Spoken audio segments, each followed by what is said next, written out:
Je nous salue au nom puissant de Jésus-Christ. Amen. Amen. C'est une grâce que nous avons ce soir d'être ensemble et de partager la parole. Il y a un frère qui me disait aujourd'hui par rapport au thème. Il dit, est-ce qu'on ne peut pas donner les enseignements par thème? Mais ce que nous faisons est plus que le thème. Amen. Le Seigneur a dit que il nous prépare également pour impacter. Et de quelle manière? Il faut des trucs nouveaux. Il faut des manières d'enseignement de manière nouvelle. Amen. Nous ne partons pas loin. Nous faisons étude biblique livre par livre. Et l'Esprit de Dieu nous éclaire là-dessus. Ça permet à un nouveau qui arrive avec sa Bible de comprendre. Amen. Et ça nous permet également, si nous faisons bien, en un an au moins de lire une fois la Bible. Nous tous ensemble. C'est excellent. Alléluia. Et nous ne pouvons pas également oublier ou bien occulter les thèmes à débattre comme nous le faisions. Donc, nous faisons selon que le Seigneur nous donne de le faire. Donc, depuis Matthieu, nous avons commencé et sur l'étude biblique.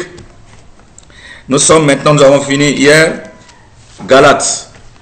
J'ai donné les chapitres là que les gens doivent exposer. Et il y avait eu quelques temps, il y avait des absences et il y en a qui ont fait. Et donc, on a survolé ça. On va donner d'autres. Amen. On va donner d'autres. Donc, aujourd'hui, nous abordons Éphésiens, épître de Paul aux Éphésiens. Donc, nous sommes sur les épîtres de Paul. Les épîtres, ce sont les lettres que Paul écrivait quand il était, par exemple, en prison ou bien loin, n'est-ce pas, de telle ou telle église. Il écrivait, n'est-ce pas, bien sûr, par le Saint-Esprit, pour exhorter, pour bâtir les églises. Donc, nous sommes sur Éphésiens. Paul, l'apôtre de Jésus-Christ, par la volonté de Dieu, aux saints qui sont à Éphèse et aux fidèles en Jésus-Christ. Que la grâce et la paix vous soient données de la part de Dieu, notre Père, du Seigneur Jésus-Christ. Alléluia. De Dieu notre Père et du Seigneur Jésus-Christ, bien sûr son Fils. Alléluia. Donc, quand nous lisons les épîtres, nous voyons Dieu, le Père. Nous avons le Seigneur Jésus-Christ qui est aussi Dieu. Amen. Mais ça, c'est la représentation, c'est Dieu qui est venu parmi les hommes. Amen. Dieu, le Père, nous avons le Fils. Et nous avons le Saint-Esprit. C'est une réalité. Les trois entités forment une seule entité. Amen. C'est comme nous sommes un, mais nous sommes trois personnes, ou bien trois entités qui forment un. Nous avons l'esprit, nous avons l'âme, nous avons le corps. Notre corps, c'est nous-mêmes. Notre âme, c'est nous-mêmes. Notre esprit, c'est nous-mêmes. La même chose. J'ai dit ça souvent pour ne pas qu'on entre dans des débats inutiles que les gens font. Oh, doctrine de Trinité. Oh, doctrine de quoi. Doctrine... Non, on n'est pas dans ça. Quand nous faisons l'étude biblique, nous voyons que tout est clair. Les apôtres disent quoi? Il dit Dieu, le Père. Et il dit, et du Seigneur, j'ai... Amen. Donc les trois entités existent, mais il y a un seul Dieu. C'est un mystère. Alléluia. Il faut qu'on comprenne ça. Donc cette lettre est écrite à l'église d'Éphèse. Amen. J'ai toujours dit, à chaque fois je dis ça, que l'apôtre Paul qui écrivait les épîtres ne savait même pas que le monde entier allait lire ça. L'apôtre Paul était comme un bic entre la main du Saint-Esprit pour écrire. L'apôtre Paul voulait se limiter simplement à l'église d'Éphèse, l'église de Corinthe, à Timothée, tout ça auquel il écrivait. Lui, il ne savait pas que le monde allait lire. Je vous dis que maintenant, ces épîtres-là, tout ce que nous lisons là, c'est le Saint-Esprit qui parle, qui nous parle. Amen. Donc, c'est ça les Écritures. L'Esprit de Dieu rend ces Écritures-là, n'est-ce pas, d'actualité pour nous. C'est très important. Mais cette lettre qui est écrite à l'église d'Éphèse, c'est toi et moi. Très important. Et béni soit Dieu, le Père, de notre Seigneur. Alléluia. Seigneur Jésus-Christ, qui nous a bénis de toutes sortes de bénédictions spirituelles dans les lieux célestes en Christ. L'apôtre Paul dit ici, ou bien nous découvrons ici par la grâce du Saint-Esprit, que les bénédictions, n'est-ce pas, les bénédictions pour les chrétiens, les bénédictions sont d'abord spirituelles. C'est spirituel. Il dit béni soit Dieu, le Père de notre Seigneur Jésus, qui nous a bénis de quoi? De toutes sortes de bénédictions dans le lieu. Les bénédictions qui sont comment? Qui sont spirituelles. Ça veut dire que nous voyons les dons du Saint-Esprit. L'église d'Éphèse ressemble à peu près à l'église de Corinthe. L'église de Corinthe également était, n'est-ce pas, bénie des dons du Saint-Esprit, mais ça n'a pas empêché que l'ennemi puisse s'infiltrer pour créer le désordre. C'est comme ça qu'il a écrit, il a tranché. Amen. L'église d'Éphèse également, c'est la même chose. Alléluia. Et quand il dit nous, ça veut dire qu'il est inclus dedans. Amen. Nous sommes les enfants, nous sommes chrétiens, nous sommes église, nous sommes les sauvés, les rachetés de Christ. Nous sommes bénis, ou bien nous devons être normalement bénis de toutes les bénédictions spirituelles. Autrement dit, remplis du Saint-Esprit et des dons qui doivent nous accompagner. Des dons de guérison, de miracles, des dons de prophétie, des choses surnaturelles, des équipements surnaturels. Les dons doivent nous accompagner. Ce sont les bénédictions sur le plan spirituel. D'abord, parce que Jésus a dit chercher premièrement le royaume des cieux. Et c'est comme vous voyez là. Hein? Or, argent, tout ça, là, ça va vous être donné par-dessus. Nous ne cherchons, le chrétien ne cherche pas dans son cœur, premièrement. Non, non, non. Je ne dis pas qu'il ne faille pas chercher l'argent, qu'il ne faille pas travailler. Non, c'est pas ça. Mais c'est pas ça là qui doit occuper la première place en toi. Premièrement, c'est d'abord, est-ce que tu es sauvé? Cherchons les choses d'en haut. Et cherchons également les bénédictions spirituelles. C'est ce que nous devons vraiment rechercher. Parce que c'est plus que l'or et l'argent. Jésus-Christ va dire quoi à ses disciples? Il a dit, si méchants que nous sommes, nous connaissons donner de bonnes choses à nos enfants. À combien plus forte raison, notre Père qui est aux cieux, qui est tellement bon, nous ne donnerait-il pas le Saint-Esprit? C'est dans nous. Vous avez c'est dit ça. Amen. Il n'a pas dit, ne nous donnerait-il pas des villas, des milliards. Non, il n'a pas dit ça. Il a dit de Saint-Esprit, bénédiction spirituelle. Très important. Donc, ne nous laissons pas séduire par les faux prophètes, par le prédicateur de la prospérité. Les gens qui vont te dire que quand tu n'as rien, tu es maudit. Non. Tu n'as pas de villa, tu n'as pas de V8. Mais là, tu es rempli du Saint-Esprit. Le Seigneur t'utilise pour sauver vraiment des âmes. Tu es en train d'investir pour le royaume de Dieu. Ce qui t'attend là-bas, là, c'est pas à comparer avec ce qui est dans ce monde. Amen. Donc, en lui, Dieu nous a élus. En qui? En Jésus-Christ, n'est-ce pas? Dieu nous a élus avant la fondation du monde pour que nous soyons saints et irrépréhensibles devant lui. Nous ayons prédestinés dans son amour à être ses enfants d'adoption par Jésus-Christ. Donc, Dieu nous a prédestinés avant même la fondation du monde. Avant que le monde même ne soit créé, Dieu a prédestiné. Nous a prédestinés. Autrement dit, Dieu savait déjà, lorsque le diable était déchu, suivez, il savait le plan du diable déjà. Amen.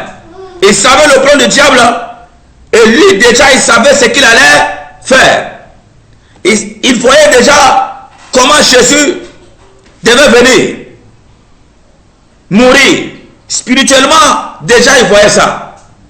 Et il savait qu'à telle époque, quand ça va faire 2000 ans, jusqu'à 2000 ans là, ou bien 3, en tout cas on est en train d'aller encore. Amen. Ce temps-là, il savait lesquels qui allaient croire. Faites attention. Lesquels qui allaient croire, lesquels qui n'allaient pas croire. Dieu savait ça déjà. Il pouvait compter même. Et même parmi ceux qui croient, allaient croire. Amen. Il savait déjà ceux qui allaient croire pour un temps et repartir pour mourir dans le péché et ne pas aller au ciel. Il savait tout ça. C'est ça ce qu'on appelle la prédestination. Parce que Dieu voyait déjà des choses. Des milliers d'années avant, Dieu voit des choses déjà. Ce n'est pas pour dire que Dieu a déjà copié tout. Il savait que ces gens devaient déjà... C'est eux seulement qui devaient être sauvés. Ce n'est pas ça. C'est une injustice. Mais Dieu étant Dieu, tout le monde ici a été spirituel avant. Dans le monde spirituel, on a été en esprit. Amen. Nous-mêmes, nous sommes des esprits couverts simplement par la chair. Amen. Avant qu'on ne vienne dans le monde, on a peut-être vécu, je ne sais pas moi, c'est 400, 500 ans avant. Ou bien il nous a créé, peut-être, je ne sais pas moi, 2000 ans avant qu'on ne vienne. Hein? Est-ce que vous comprenez ça? Tout est calculé. Créé déjà, avec ton étoile. Tout. Dieu sait déjà que quand tu vas venir, tu vas le régner. Tout ça, il savait. Amen. C'est ce qu'on appelle la prédestination. Et on a été destiné pour être quoi? Pour être saint et irrépréhensible. Autrement dit, irréprochable. C'est ça. Nous sommes destinés à quoi? À la sainteté, à une vie de sainteté, une vie irrépréhensible. C'est pour ça que les gens, la Bible parle des élus, parce que ce n'est pas facile. Amen. Et donc, on a été destinés, et donc, nous ayons prédestiné dans son amour à être ses enfants d'adoption par Jésus-Christ, selon le bon plaisir de sa volonté, à la louange de la gloire, sa grâce qu'il nous a accordée en son bien-aimé. En lui, nous avons la rédemption par son sang. Amen. Rédemption de quoi? C'est comme tu es esclave, quelqu'un vient payer le prix. Amen. Quelqu'un vient payer le prix. Ou bien tu es en prison, quelqu'un vient payer le prix pour te libérer. C'est comme ça un peu, il faut avoir l'idée de la rédemption comme ça. La rémission des péchés, donc l'abandon. Par son sang, Dieu nous pardonne de nos péchés. Amen. Et selon la richesse de sa grâce que Dieu a répandue abondamment sur nous par toute espèce de sagesse et d'intelligence, nous faisant connaître le mystère de sa volonté selon le bienveillant dessein qu'il avait formé en lui-même pour le mettre en exécution lors des temps, lorsque les temps seraient accomplis, n'est-ce pas, de réunir toutes choses en Christ. C'est la volonté de Dieu. Amen. Celles qui sont dans les cieux, c'est-à-dire même les anges et tout. Amen. Et celles qui sont sur là, c'est ça la volonté du Père. De réunir tout dans le Fils. Dieu réunit tout dans le Fils.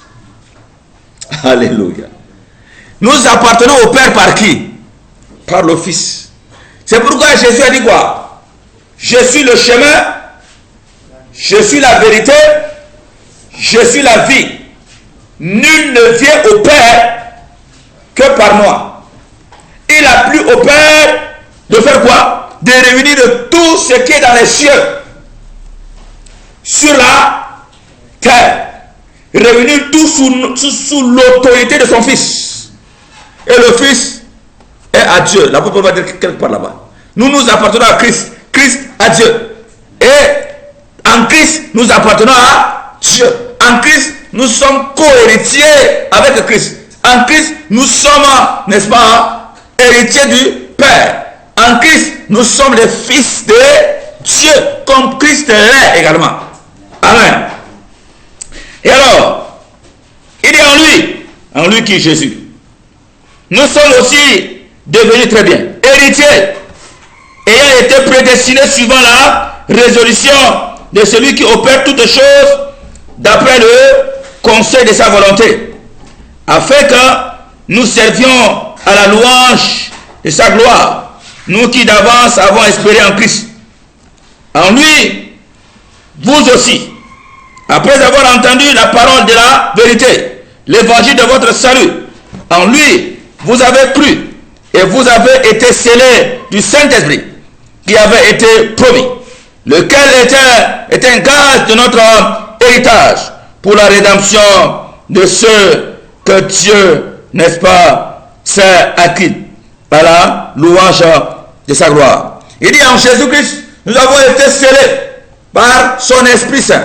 Le Saint-Esprit est comme un cachet, le sceau de Dieu. Amen. C'est une marque de Dieu. Le Saint-Esprit, c'est une marque. L'Esprit de Dieu en nous, c'est la marque de Dieu en nous. Amen. C'est ça que ça veut dire ici. C'est un gage. Maintenant, c'est pourquoi moi aussi, ayant entendu parler de moi, parler de votre foi au Seigneur Jésus et de votre charité pour tous les saints, je ne cesse de rendre grâce pour vous, faisant mention de vous dans mes prières, afin que le Dieu de notre Seigneur Jésus-Christ, le Père de gloire, vous donne un esprit de sagesse et de révélation dans la connaissance, et qu'il vous illumine les yeux de votre cœur, pour que vous sachiez quelle est l'espérance qui s'attache à son appel, quelle est la richesse de la gloire, n'est-ce pas, de son héritage qu'il réserve aux saints, et quelle est envers nous qui croyons, n'est-ce pas, l'infinie grandeur de sa puissance se manifestant avec efficacité par la vertu de sa force. Il l'a déployé. C'est-à-dire quoi, n'est-ce pas, sa puissance. Il l'a déployé en Christ, n'est-ce pas, en le ressuscitant des morts et en le faisant asseoir à sa droite dans les lieux, n'est-ce pas, célestes. Il a déployé quoi? La puissance. Au-dessus de toute domination, de toute autorité, de toute puissance, de toute dignité, de tout nom qui se peut nommer, non seulement dans le siècle présent, mais encore dans le siècle à venir. Il a tout mis sous ses pieds. Il l'a donné pour chef suprême à l'Église, qui est son corps, la plénitude de celui qui remplit tout en tout. C'est une longue phrase. Alléluia. Ça parle du Seigneur Jésus-Christ souverainement élevé. Amen. Par le Père au-dessus de toute dignité. Amen. Que ça soit humaine, naturelle ou surnaturelle. De toute puissance, naturelle ou surnaturelle. Amen. De toute élévation, de tout nom, il est élevé. Le Seigneur Jésus au-dessus de toutes choses. Alléluia. Dans les cieux et sur la terre. Voyez un peu la divinité de Jésus-Christ. Jésus, il s'est rendu humble. Il s'est rendu vraiment très humble. Mais Dieu l'a souverainement élevé. Et Dieu a réuni tout en lui. Tout ce qui est dans les cieux, tout ce qui est sur la terre. Il veut que tous nous puissions l'appartenir par qui? Par Jésus-Christ. Ça ne peut pas être par Bouddha. Ça ne peut pas être par un autre prophète. Ça ne peut pas être, non, impossible. Il n'y a aucun autre chemin. On dit que tout chemin mène à Rome. Il y a des chrétiens qui se permettent de dire tout chemin mène vers Dieu. Tu peux être dans ta religion, tu peux être sauvé, c'est faux. Si on ne passe pas par Jésus-Christ, on n'est pas sauvé. Impossible. Si tu n'acceptes pas le Seigneur Jésus-Christ, et si tu ne te répands pas de tes péchés, si tu n'abandonnes pas la vie de monde, si tu n'abandonnes pas la vie de fornication, la vie de mensonge, ce que tu es en train de faire, le vol, de drogue, si tu n'abandonnes pas ce que tu es en train de faire, désobéissance, tout ça, tu ne peux pas être sauvé. Amen.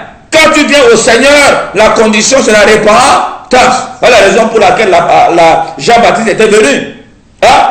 Quand Jésus était venu, 6 mois avant même que Jésus ne naisse, Jean-Baptiste était né. Sa mission c'est quoi? C'était pour dire voici l'agneau de Dieu qui ôte le péché du monde. Et vous devez faire quoi? Repentez-vous. Hein? Si vous voulez l'accepter là, il faut un changement de comportement. Repentez-vous. Alléluia. Donc voilà un peu au niveau de Éphésiens 1, on va juste pour aujourd'hui s'arrêter à ce niveau. Nous avons dit quoi dans Éphésiens 1? Nous avons dit c'est la lettre écrite, n'est-ce pas, par le Saint-Esprit, amen, à l'église d'Éphèse. Et ça fait mention de quoi? Ça nous a dit au début quoi? Que nous sommes bénis, nous chrétiens, nous sommes bénis de toutes les bénédictions qui sont spirituelles dans le lieu céleste. Ces bénédictions sont spirituelles. Ça veut dire quoi? Ce sont les dons. Est-ce que nous sommes en train de rechercher les dons? Amen. Ce qui est très important, ces bénédictions, c'est le Saint-Esprit, en un mot, si c'est ça. Amen. Avec les dons, nous accompagnent.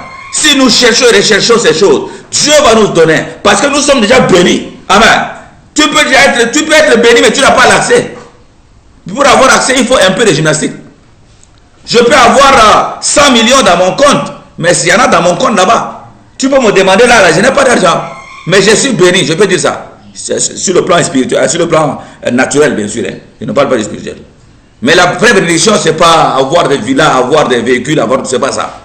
La vraie bénédiction, on a dit, pour nous les chrétiens, spirituellement parlant, c'est quoi? C'est avoir l'Esprit de Dieu, les dons du Saint-Esprit, les manifester pour le salut des autres. Donc c'est ce qu'on a dit. Et nous sommes prédestinés, nous sommes destinés à vivre la vie de sanctification, une vie irréprochable. Et nous sommes, n'est-ce pas, la Bible parle également de l'élévation du Seigneur Jésus-Christ qui est élevé, souverainement élevé, au-dessus de toutes choses. Et il a plu au Seigneur de réunir tout en lui. Tout ce qui est dans les cieux et sur la terre. Et même nous tous qui sommes là, si nous voulons arriver à Dieu, hein, amen. Si nous voulons être appelés fils et filles de Dieu, nous devons, n'est-ce pas, lui appartenir par qui? Par Jésus-Christ. Voilà la raison pour laquelle Jésus est venu. Amen. Et voilà la raison aussi pour laquelle il a dit, je suis le chemin, la vérité et la vie. Nul ne peut venir à Dieu que par moi. Et nous avons vu que Dieu l'a souverainement élevé, il l'a mis au-dessus de toute autorité et il lui a donné à l'église, c'est-à-dire à nous qui sommes là, comme pour chef. Donc il est notre chef. Christ est notre chef, il est la tête de l'église. Amen. Il est notre époux et nous sommes ses épouses. Alléluia. Voilà un peu l'étude biblique d'aujourd'hui. Nous recevons cela au nom de Jésus. Amen.